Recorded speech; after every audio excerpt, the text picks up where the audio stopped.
जिसमें हम लोग पढ़ेंगे डिस्पर्सन विदाउट डेविएशन और डेविएशन विदाउट डिस्पर्सन। तो सबसे पहले डेविएशन विदाउट मच डिस्पर्सन, मतलब जिसमें इंसिडेंट रे और इमरजेंट रे के बीच एंगल तो बने, मतलब डेविएशन तो हो लेकिन डिस्पर्सन न हो, मतलब 7 कलर में लाइट न टूटे। तो वही जैसे मैंने दिखाया है कि मैंने 2 प्रिज्म लिया, पहला क्रॉन लिया, दूसरा फ्लिंट लिया है। क्रॉन प्रिज्म जिसका रिफ्रैक्टिव इंडेक्स लिया μ1, dispersive power ω1, deviation Δ1, angular dispersion α1। दूसरा प्रिज्म लिया जिसका dispersive power ω2, refractive index μ2, deviation Δ2, angular dispersion α2। अब पहला जो क्रॉन प्रिज्म उसका angle of the prism A1, दूसरा जो फ्लिंट ग्लास है उसका angle of the prism A2 लिया है। तो ऐसा कॉम्बिनेशन जिसमें क्या हो, डेविएशन तो हो लेकिन डिस्पर्सन न हो, मतलब लाइट 7 कलर में ना टूटे, तो ऐसे कॉम्बिनेशन वाले प्रिज्म को एक्रोमेटिक प्रिज्म कहा जाता है। ठीक है, वही मैंने लिखा है, this combination also called achromatic prism.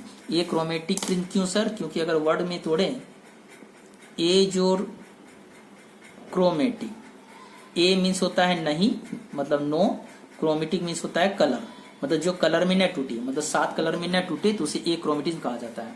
तो जिसमें डिस्पर्सन ना हो, सिर्फ डेविएशन हो, तो ऐसे कॉम्बिनेशन वाले प्रिज्म को क्या कहा जाता है? Achromatic prism. तो चलिए ये बात भी समझे। तो अब हम इक्वेशन निकालने जा रहे हैं। तो जैसे यहाँ क्या हुआ, दोनों के कारण टोटल डिस्पर्सन क्या हुआ? 0 हुआ, मतलब पहले प्रिज्म के कारण डिस्पर्सन हुआ, दूसरे कारण हुआ, लेकिन दोनों के कारण टोटल डिस्पर्सन क्या हुआ? 0 हुआ। फिर मैंने α2 को इधर किया तो α2 इजिकल टू होगा -α1। कैसे सर? क्या कि 0 इजिकल टू α1 प्लस α2। तो फिर मैंने मान लीजिए कि α1 को इधर कर दिया तो -α1 इजिकल टू α2, फिर पलट दिया तो α2 इजिकल टू -α1। तो ऐसा लिख सकते हैं। तो वही मैंने यहाँ पर किया है, टोटल डिस्पर्सन 0, α1 प्लस α2, तो α2 को इधर किया तो α2 इजिकल टू -α1। फिर मैंने एक फॉर्मूला पढ़ा था पिछले लेक्चर में, डिस्पर्सिव पावर होता है एंगुलर डिस्पर्सन बटे एंगल ऑफ डेविएशन। फिर डेविएशन को ऊपर कर दिए तो एंगुलर डिस्पर्सन हुआ ओमेगा इंटू डेल्टा हो गया।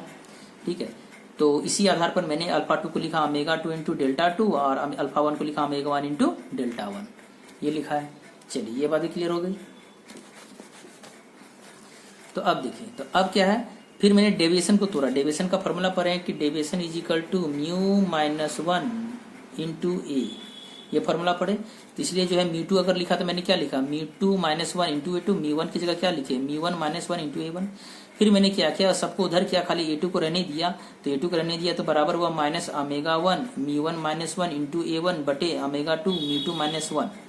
तो ये जो इक्वेशन बना, इक्वेशन 1 को कहा जाता है necessary condition for deviation without much dispersion.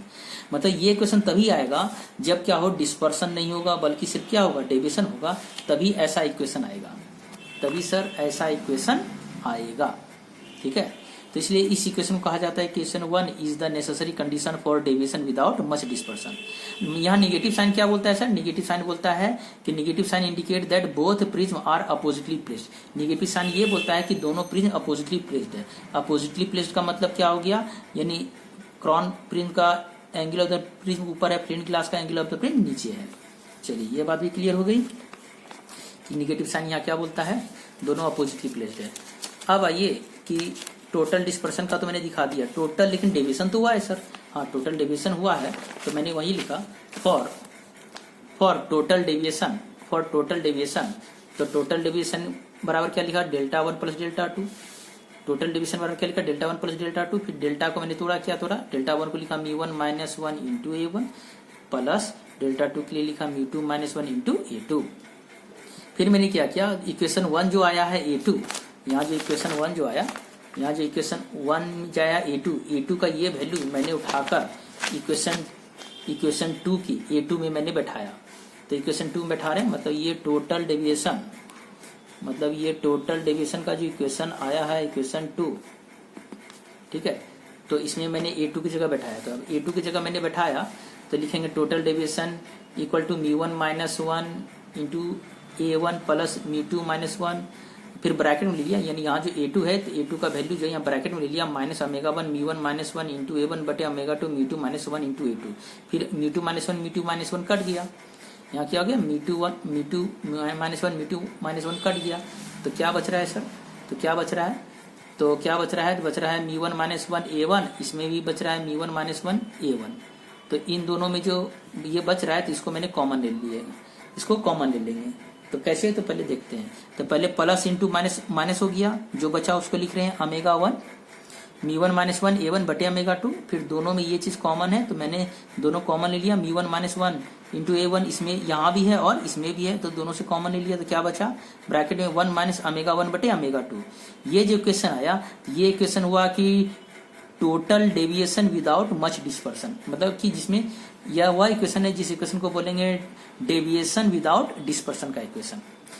अब इसी में यदि दोनों का डिस्पर्सिव पावर यानी दोनों क्रॉन और फ्लिंट दोनों प्रिंस का डिस्पर्सिव पावर क्या हो जाए, सेम हो जाए, तो दोनों का डिस्पर्सिव पावर सेम हो जाएगा तो क्या होगा, तो ओमेगा 1 कट जाएगा, मतलब टोटल डेविएशन इक्वल टू मी 1 माइनस 1 इंटू A1 ब्रैकेट में 1 माइनस ओमेगा 1, ओमेगा 2 को भी ओमेगा 1 लिखेंगे तो कट जाएगा, तो हो जाएगा मी 1 माइनस 1 A1 1 माइनस 1 तो ये 0 हो जाएगा, तो मी 1 माइनस 1 A1 इंटू 0 तो सबको लेके हो जाएगा 0, यानी टोटल डेविएशन 0।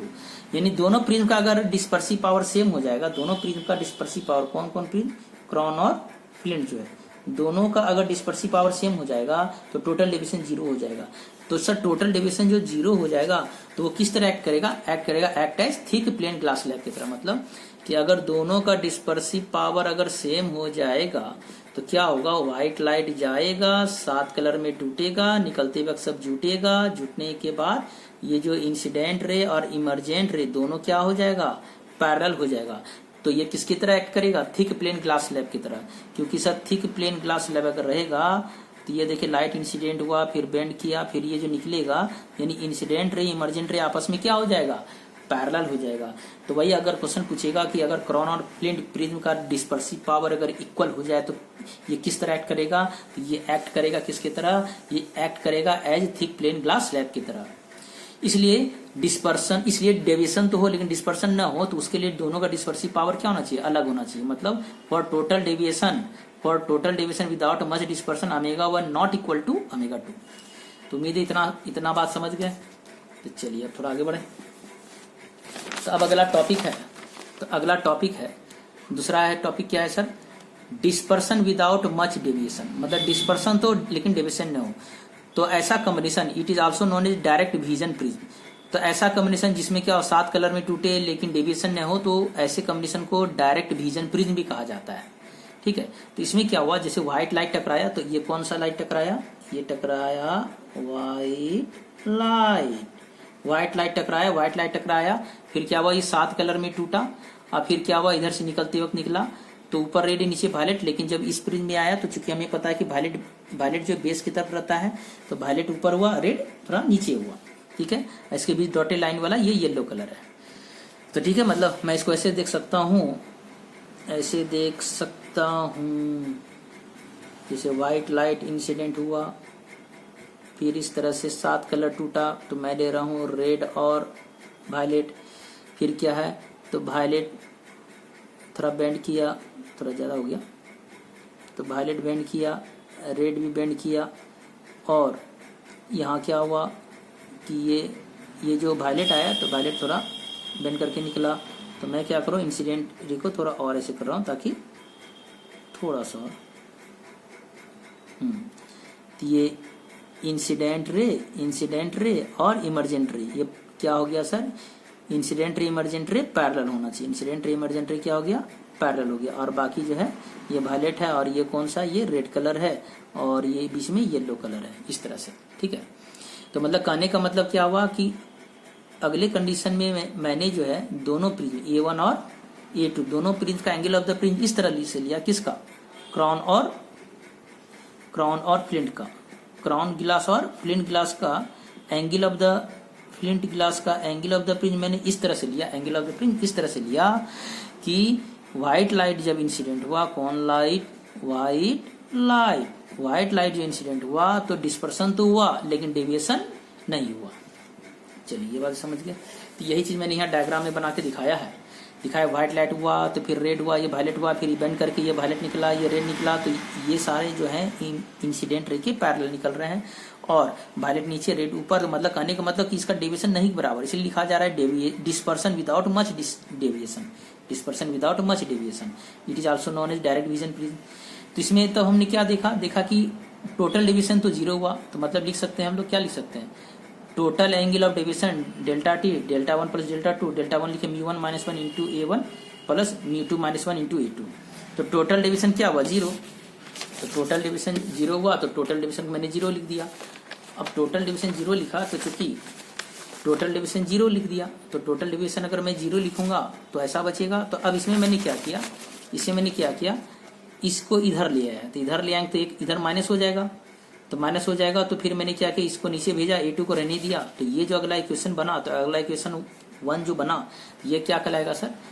मतलब इसमें मैंने क्या किया, इसको इधर भेजा, फिर इसको नीचे भेजा। a2 बराबर क्या बचा, minus mu 1 minus 1 into a1 बटे म्यू 2 माइनस 1। ये आया इक्वेशन 1। तो इक्वेशन 1 क्या कहलाए? Equation 1 is the necessary condition for dispersion without much deviation. तो मतलब ये इक्वेशन तभी आएगा जब क्या होगा, डिस्पर्सन होगा लेकिन डेविएशन नहीं के बराबर होगा।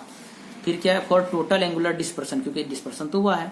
तो for total angular dispersion is equal to alpha 1 plus alpha 2। फिर वही अल्फा क्या होगा सर, ओमेगा इंटू डेल्टा। क्योंकि अभी बताया था कि डिस्पर्सिव पावर बराबर डिस्पर्सन बटे डेविएशन, तो dispersion is equal to omega into delta, ये बताया। तो वही मैंने लिखा, अल्फा 1 लिखा ओमेगा 1 डेल्टा 1, अल्फा 2 मैंने लिखा ओमेगा 2 डेल्टा 2। फिर डेल्टा को तोड़ दिया क्या, म्यू 1 माइनस 1 a1, फिर यहाँ डेल्टा 2 को तोड़ा म्यू 2 माइनस 1 इंटू a2। अब मैंने क्या किया, तो अब मैंने पहले इसको लिखा तो घेर दिया, तो इक्वेशन 2 माना। फिर मैंने क्या किया, यही जो इक्वेशन 1 जो a2 आया है डिस्पर्सन विदाउट डेविएशन का, तो यही a2 का मान को मैंने यहाँ इक्वेशन 2 में यहाँ बैठाया। तो वही मैंने बैठाया, तो यहाँ दिख रहा है a2 का मान बैठा रहे, इसको ब्रैकेट में लिखा, माइनस के साथ इसलिए ब्रैकेट में लिखा। फिर म्यू 2 माइनस 1 कट जा रहा है सर। फिर क्या हो रहा है, प्लस, ये प्लस इंटू माइनस मिलकर माइनस हो जा रहा है। फिर लिखा है omega 1 into mu 1 minus 1 into a1 minus omega 2 bracket में म्यू 1 माइनस 1 इंटू a1। फिर दोनों में म्यू 1 माइनस 1 a1 को मैंने क्या लिया, कॉमन ले लिया, तो ब्रैकेट में हुआ ओमेगा 1 माइनस ओमेगा 2। तो फिर मैंने लिखा कि ये जो इक्वेशन आया, इक्वेशन 3 आया, तो मैंने लिखा equation 3 is the angular dispersion without much deviation. Equation 3 is the angular dispersion without much deviation, यानी ये इक्वेशन है कि डिस्पर्सन तो होगा लेकिन डेविएशन नहीं के बराबर हो। तो फिर इसमें भी वही बात, यदि ओमेगा 1 बराबर ओमेगा 2 हो जाए सर, तो अगर दोनों ओमेगा 1 बराबर ओमेगा 2 होगा तो दोनों का डिफरेंस क्या हो जाएगा, 0। 0 से किसी को गुना करेंगे तो क्या होगा, 0। तो अगर दोनों का डिस्पर्सिव पावर सेम हो जाएगा तो दोनों का डिफरेंस 0 होगा। 0 से गुना करेंगे इसको तो 0 हो जाएगा, तो टोटल एंगुलर डिस्पर्सन 0 हो जाएगा। तो इस कंडीशन में in this case prism combination act as thick glass slab. इसका मतलब सर अगर इसमें भी अगर दोनों का डिस्पर्सिव पावर सेम हो जाएगा तो ये फिर किसके तरह करेगा, थिक ग्लास स्लैब की तरह जैसे डेविएशन विदाउट डिस्पर्सन में था। तो अब चलिए इस पर जो न्यूमेरिकल क्या आ सकते हैं उसको देखते हैं, ठीक है। तो न्यूमेरिकल से पहले कंडीशन देखें, condition for deviation without much dispersion. जो मैंने दो कंडीशन पढ़ा कि एक में डेविएशन हो लेकिन डिस्पर्सन नहीं, और एक में देखा जो डिस्पर्सन हो तो लेकिन डेविएशन नहीं। तो डेविएशन विदाउट डिस्पर्सन के लिए क्या होना चाहिए कि फ्लिंट ग्लास, पहला क्राउन होता है दूसरा फ्लिंट। तो फ्लिंट ग्लास का रिफ्रैक्टिव इंडेक्स क्राउन से ज्यादा होना चाहिए, यानी म्यू 2 ग्रेटर देन म्यू 1। जैसे म्यू 1 का वैल्यू 1.52, म्यू 2 का वैल्यू 1.62। फिर क्या है